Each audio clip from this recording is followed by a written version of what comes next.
Welcome. Thanks so much for joining us here on the Owatonna Today Show. I'm Deb Gillard, your host of the program, and today is Friday, April 20th. We are glad you're with us, whether on cable TV in the Owatonna area or out on the internet where you can find us. And as usual, I like to remind people to take note of our cell phone numbers and email address on the screen throughout the course of the program. We love getting information and feedback from you as well, and announcing events that are coming up, and look for you for guest ideas and show topics as well. We, of course, exist because of the generosity of our Owatonna Today Show supporters. We would not be here and bringing you this great information without them. They include our premier supporters, the City of Owatonna, Express Employment Professionals, Mayo Clinic Health System Owatonna, Owatonna Public Utilities, Safe and Drug-Free Coalition of Steele County, and St. Mary's School Night of Nights Auction. Our primary supporters, Amy Swain Hearing Centers, and Dr. Amy Swain is with us today. Little Theater of Owatonna, the Owatonna Care Center, Steele County Historical Society. Our interlude supporters are Abraham Consulting Technologies, A+ Sew and Vac, here comes a tickle in my throat, Glenn Mager and Tim Thomas of the Brickmaker Funeral Home and Medford Funeral Home, Brookdale Senior Living, Sterling House and Clarebridge of Owatonna, Carlson Branstad and Company, CPAs, ERA Gillespie Real Estate, Fairview Animal Medical Center, Horizon Eye Care Professionals, Clancher and Son Landscaping and Concrete, Napa Auto Parts, the Owatonna Business Incubator, Pizza Ranch of Owatonna, Profinium Financial, Snap Fitness, Summit Mortgage, and TPS Insurance. If you or someone you know is interested in the supportership of the Owatonna Today Show, please contact Leanne at 390-5751, and she'll be happy to get you a supporter packet for your consideration. And if you would ever like to make a contribution to the program, you can always do that by sending it to Owatonna Today at 1130 North Elm here in Owatonna. As I mentioned, Dr. Amy Swain joins us for a timely topic as we enter into probably our, well, we know it's our humidity season. So we're going to be talking with Amy about all those things that involve your hearing aids. And a little bit later on in the program, then we headed out to visit with Seth Muir, part of a trip that he took to Belize. So we're going to see some and hear about some interesting things and how that ties into an Earth Day presentation that he's going to be giving. So we'll take this break for our supporters, and we'll be coming right back with Dr. Amy Swain. Stay with us. I'm Dan Branstad of Carlson Branstad and Company, Certified Public Accountants. We support the Owatonna Today Show. Greetings from the site of your History Center. As you can see, construction is almost completed, and we expect to begin moving in during January.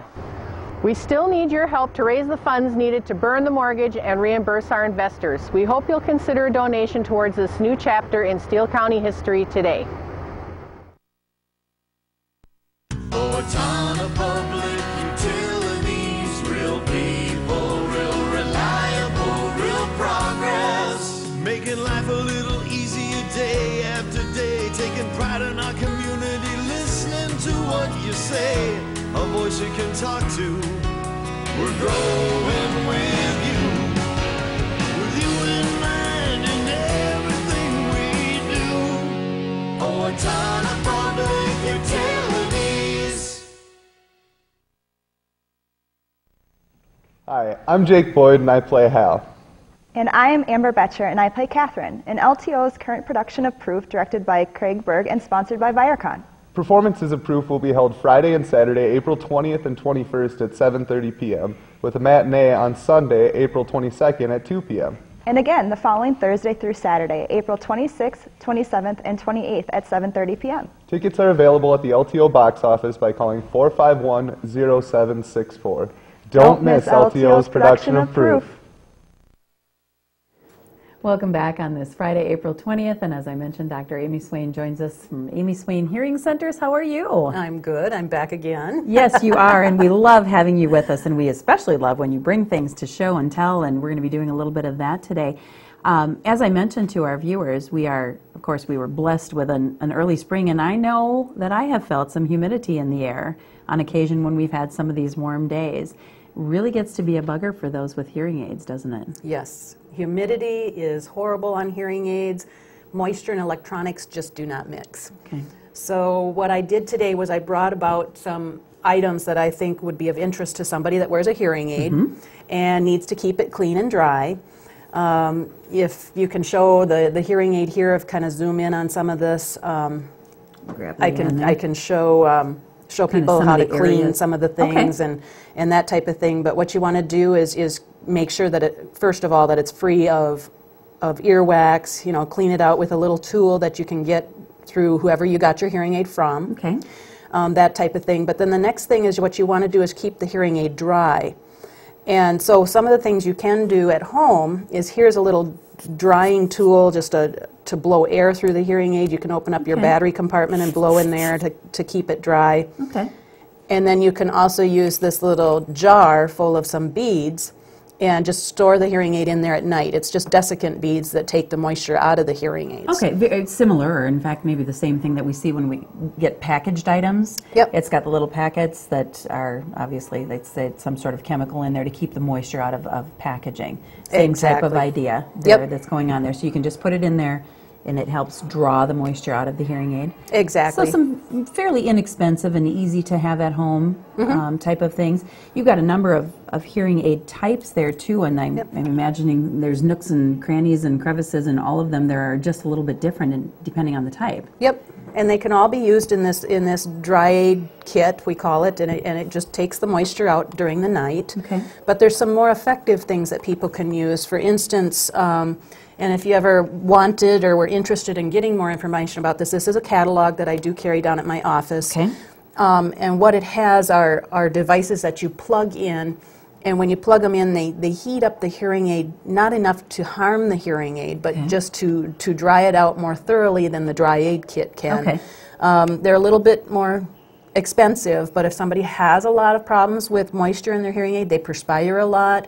The humidity gets bad because they work outside versus in an air-conditioned office. These are some items that would be very helpful for them to purchase to help keep their hearing aid dry. Okay, so a little more expensive than that. So this is some good routine maintenance that we had right here, something you can step it up a little bit here. Before we get into the next thing, which is really kind of a really neat show and tell here that you've got, but what are some of the issues that someone would have? They have a hearing aid, and moisture collects. The electronics don't function as well? Do they hear as well? What are some of the things they might be noticing? Well, when you're looking at a hearing aid and the parts that it has on it, first of all, there's a spot that has the speaker in it, and the speaker goes down into the ear, and then what that speaker can do is it can get plugged up with earwax, and so you always want to keep the earwax out. Okay. First and foremost. Yep. All right. But then on the outside, you've got the microphone ports. The microphone ports are covered with it looks like a screen, or maybe what I tend to tell people is like a furnace filter. Okay. And that furnace filter gets clogged up because if it's damp from humidity or perspiration and a little bit of debris gets in there, then the hearing aid starts to sound kind of muffled. Okay. And if you listen to a hearing aid that's like 5 years old or 4 years old versus a brand new one, there's a loss of crispness to it. Okay. You don't get that nice sound quality because it's got the debris and the moisture in there. So you've really compromised some of its effectiveness, really, and in many cases could be quite a lot. That's an interesting analogy when you think of a furnace filter or anything really that we have that have filters. When you think about moisture getting in there, and dust particles or anything now are going to stick even worse when there's moisture there. And I would assume for a tiny little electronic device like this, even more crucial. And it's trying to help you hear. Yep, yep. Okay. So I have a solution for those people that have the older hearing aids. Even if your hearing aid is only 6 months old, if it doesn't seem to sound as bright as it did when you first got it, what you can do, and this is a free offer, it doesn't have to be a hearing aid that was purchased at my office, it can be anybody, up until the end of May. So you got the rest of April and May to come in. Okay. It takes 4 minutes. And what I've got is a machine, and it's called the UltraVac. Okay.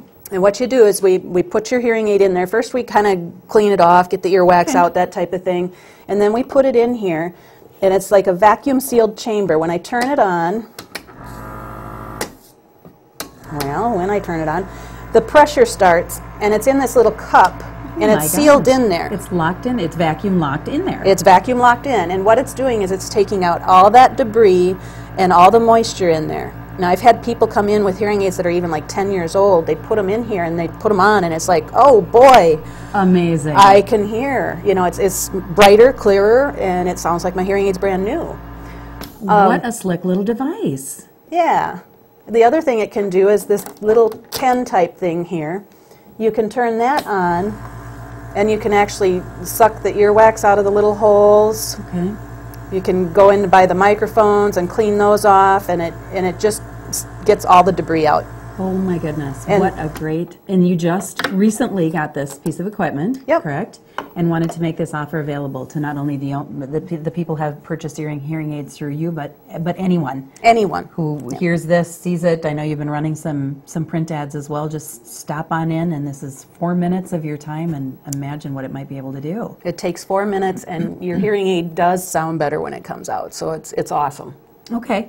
You have, of course, the office here in Owatonna, and Austin and Waseca. And what are your hours here in Owatonna? In Owatonna, we're open 4.5 days a week. We're open from 8:30 to 4 every day, except on Friday we close at 1. Okay. So during any of those hours, should someone call ahead of time to come and do this, or it's good if they call ahead of time, Sure. just to know that we got time to do it. If they don't call ahead of time, we'd certainly try to accommodate them. Okay. But if you're busy or with another appointment, they may have to wait a little bit. But what a great service. And again, that's going on all through the month of April and through the month of May to just stop in. And again, you're there with so many resources. We've gotten such great information when we've been with you on location and you come here on the show. If they have other questions about their hearing aids when they're there, I'm sure you're very willing and able to answer those questions as well. Absolutely. Okay, And so it was an educational process. There's a great resource, too, that you've brought here. If they would want to take a look at the catalog and look at other options, you've got that available. And I know you always have that book we've talked about a couple of times that kind of compare hearing aid. Oh, yes. It's kind of different technologies. Technologies as far as, so maybe somebody's just coming in and they don't have a hearing aid yet, but they've heard you talk and they've heard us here and they want to say, okay, if I'm comparing, it really goes down the list of what are my needs, what am I going to need it for, and what are my best bets then too, and you've got that always as a resource too. Yes, and that book is free. It's kind of like the consumer guide for cars in a sense. It talks about all the different brands, all the different technology levels. It's a good book to have, and it is free. Okay. All right, your phone number, Amy?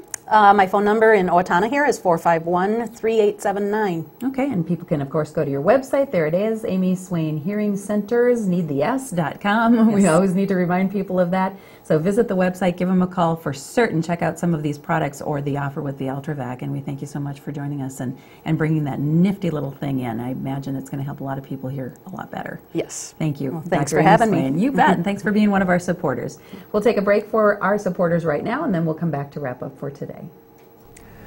Hi, this is Barry Gillespie, president of ERA Gillespie Real Estate, where our pledge is to save you money, save you time, and simplify your life. And we're proud supporters of the Owatonna Today Show. Hi, I'm Rick Smith, Golf Course Superintendent of the Brooktree Golf Course. Brooktree is an 18-hole championship golf course featuring well-manicured greens, tees, and fairways. We are open to the public. I challenge you to find a better maintained golf course for the money we charge here at Brooktree. Come on out and play Brooktree, a great golf course. Mayo Clinic Health System in Owatonna, in partnership with Hy-Vee, Owatonna Hospital, Owatonna Park and Rec, Youth First, and local businesses encourage you to join the 2012 On the Move Community Walking Program. The program will kick off on April 17th at 6 o'clock at Mineral Springs Park and runs through May 21st. Our goal is to walk around the globe with the final destination of London, England, the home of the 2012 Olympics. The program is simple. Simply call in your steps on Monday mornings at onthemove@mayo.edu. Track your steps throughout the weeks, and we'll look forward to seeing you on May 21st at the celebration. Thank you. Hi, I'm Amy Swain of Amy Swain Hearing Centers. I know that buying a hearing aid can be confusing and difficult. My job is to make that easier for you. With 18 years of experience with many different brands of hearing instruments, I can help you make the best choice. Remember, when purchasing a hearing aid, you are entitled to a trial period, and during that trial period, if you are not satisfied, then you can try a different brand or style. At Amy Swain Hearing Centers of Owatonna, Austin, and Waseca, we believe you deserve to hear better. Aloha! Come join in the fun at the 26th Annual Night of Nights Benefit Auction, Saturday, April 21st at St. Mary's School in Owatonna. Doors open at 4 p.m. Admission is only $5. New and exciting items available to bid on at the silent and live auctions. And get your cash and car raffle ticket today for a chance to win $15,000 or a brand new 2012 Chrysler 200 LX. Great food and cash bar available. You don't want to miss this great community event. Mahalo. Welcome to our Owatonna Today Show viewers. We are out on location, and in fact, at our own Owatonna High School, we have with us Seth Muir. How are you? Doing very well. Thank you very much for coming out. Oh, you're welcome. It's always a pleasure for us, as we mentioned, to be out on location and here in the high school and talking about what we're going to be talking about today. Very interesting. But just so that people get to know you or get to know you again, we did have you on the program a while back in the options program. Yep. That's where we're standing right now. Yes. And your role here at the high school, Seth, is? I'm a trained in biology teacher. I'm a high school biology teacher. The last couple of years, or science teacher, I should say. The last couple of years now, this is the second year of the options program at Owatonna High School. And I don't know if you want to talk more about that, but it's an inquiry-based, student-driven program. Teachers aren't necessarily standing in front of the class, but students are developing their own inquiries, their own projects, but they also get out into the community and do mentorships. They do some workshops.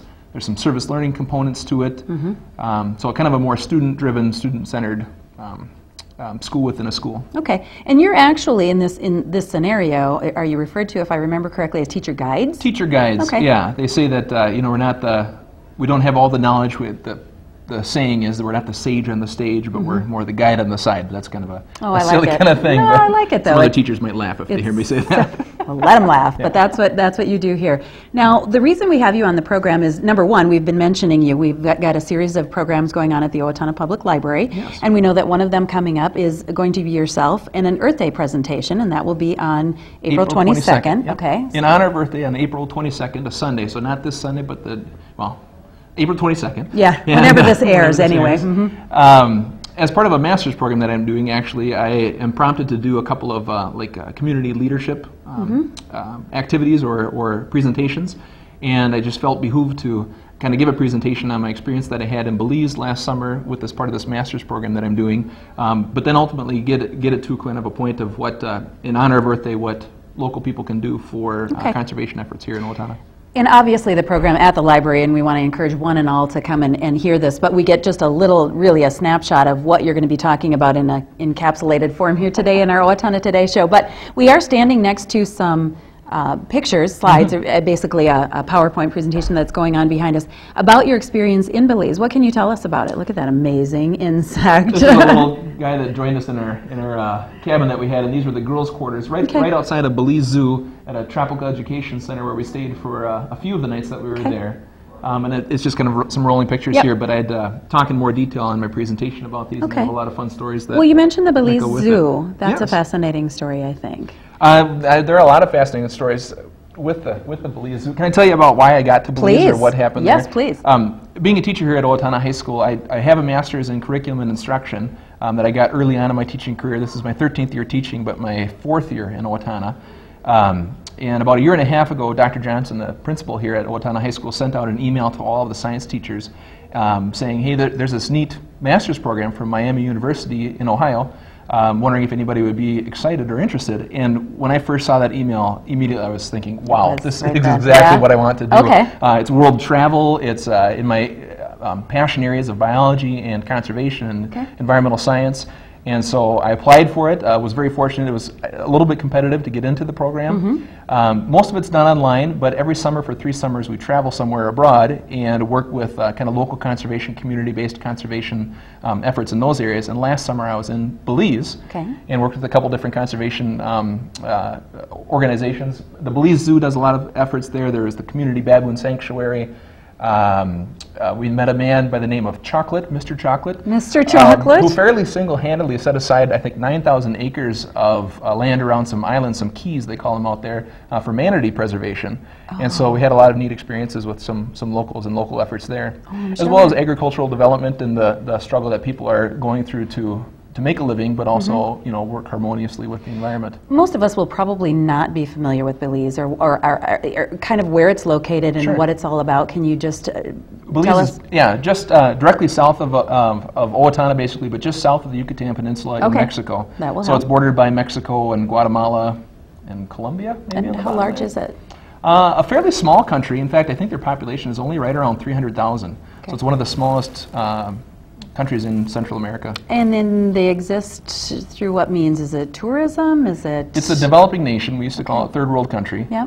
But they get a lot of their revenue through I think tourism, but as well as some agriculture, and they have some agricultural exports. A lot of different kinds of fruits. Okay. And we even get them probably in the supermarket here in Owatonna from some sure of the different citrus that they produce. Okay. And I've heard that it is beautiful. It is beautiful. Is it? There's so much beautiful country there. A lot of it is tropical rainforests, but they have some kind of open grassland savanna types. They have beautiful beaches. A lot of people maybe don't know this either, but of course the Great Barrier Reef in Australia is the largest coral reef system in the world. Along the coast of Belize in Central America there is the second largest coral reef system. So we get an opportunity to snorkel out there quite a bit too and learn some marine ecology. Okay. But that was a lot of fun, absolutely. Okay. Well, let's talk about some of the, maybe one or two, just briefly, conservation efforts then that you were most closely involved with. You mentioned a number of them. Were you able to get involved with all of them? Well, we had a couple different opportunities. The Belize Zoo, we spent most of our time there, and the Belize Zoo is kind of an interesting, now this is I get distracted by the pictures there. We went to some Mayan ruins as well and had a neat experience out there. But the Belize Zoo was put together by a woman named Sharon Matola, who, my understanding is, she was working with a film crew on a movie set down in the Belize area, and the producer wanted some different animals in it, some local animals. After they were done with the film, the producer said, I'm done with the animals. And they weren't domesticated, but they didn't think they'd survive if they were left back out into the wild. Too much human contact and working with the production. Okay. Exactly. Okay. And they had them for months, I think, maybe even over a year. And Sharon Matola just felt that there was a need to save these animals, and she started the zoo, the Belize Zoo, and it started small and got bigger and bigger, still growing. It doesn't look like the Minnesota Zoo if you would compare the two.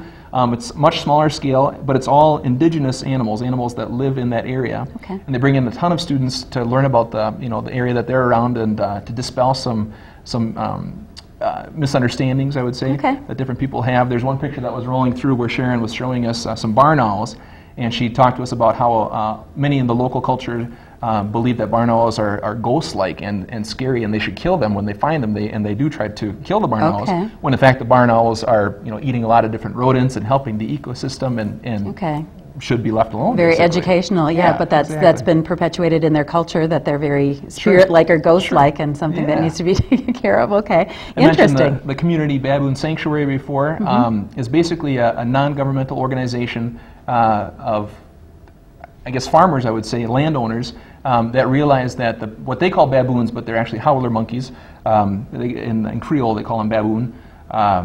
The population was declining, and they wanted to live well with nature and not harm species that were there. And so this Community Baboon Sanctuary has put together some rules that they set aside lands like along the borders of their properties or along riversides to help the howler monkeys population stay at good numbers and things. Okay. And that was really neat to talk with them. They gave us a lot of what do they call it? TEK. It's traditional ethnic knowledge. Okay. They talked to us about different plants that if you chewed on, you could tell different things. Or if I probably shouldn't tell you, but there was a plant that they would have women urinate on, and if it changed a different color, they knew that they were pregnant. Oh, the original pregnancy test. Exactly. One mom talked about how she made her daughter do that, and it was a tough situation in the family's lives. And oh no! Really, just really interesting. Neat stuff. So a great experience there, and you bring it back here again with your passion for science and for conservation. And what is it that you want when you're talking to people? What kind of message will you be bringing then when you are at the library? Thank you for reeling me back in. Yeah, well, no, that's okay, because like I said, we could probably talk for a long time.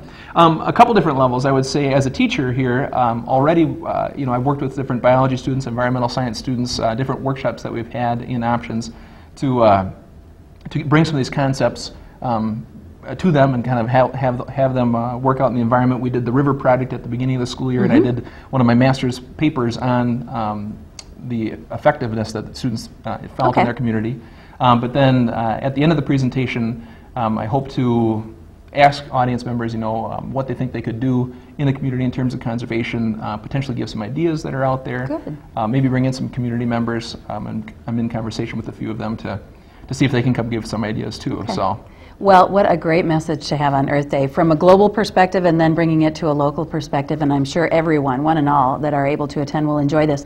They just need to show up at the library on Earth Day. The time is what? 3:30 on April 22nd up in the Gainey Room upstairs. And you'll be showing and talking about some of these beautiful pictures and going a little more detail. I'll have some 100% organic Earth Day t-shirts for Very sale. Nice, very nice. Okay.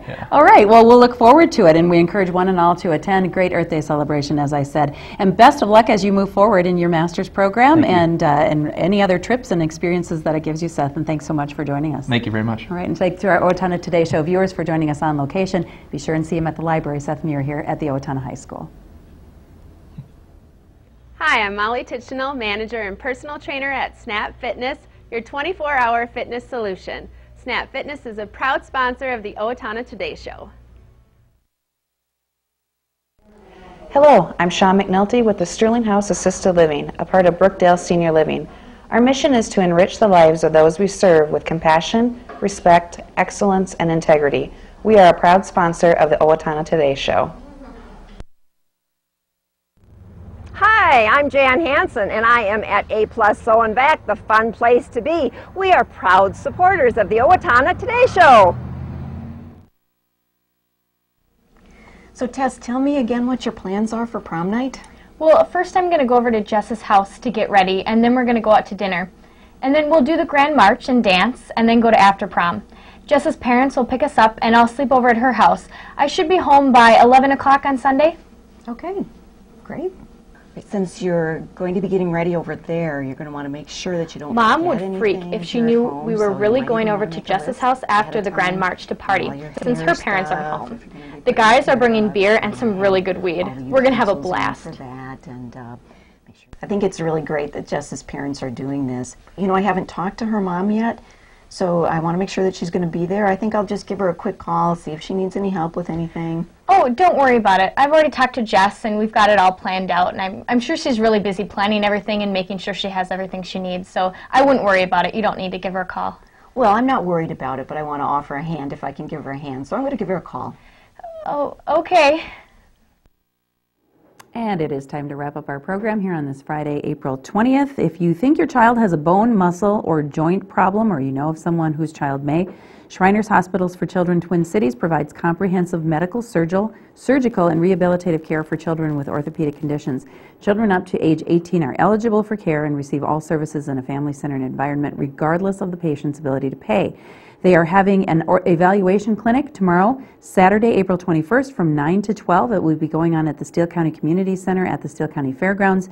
You can either call Dick to make an appointment, 456-2069, or walk-ins are welcome. And again, the time is from 9 to noon. Blooming Prairie Cancer Group Ladies Luncheon and Day Out is tomorrow, Saturday the 21st from 11 to 2. It will be at the Pizza Cellar in downtown Blooming Prairie with a luncheon and vendor fair and silent auction to benefit the Blooming Prairie Cancer Group. Owatonna Arts Center is presenting a piano clarinet concert tomorrow, again, Saturday the 21st, 1:30 in the Performing Arts Hall, and that's followed by a master class at 2:45 to 4 p.m.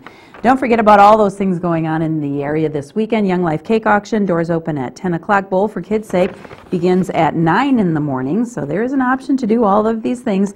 St. Mary's Night of Nights auction will be going on Saturday as well, with the doors opening at 4 o'clock. And don't forget about Seth's Earth Day presentation coming up on Sunday, too, at the library. Coming up next week, City of Owatonna update. We'll have our plant ladies, Steele County History Center grand opening, Senior Expo, Rice Lake State Park. So we'll see you then. Have a great weekend.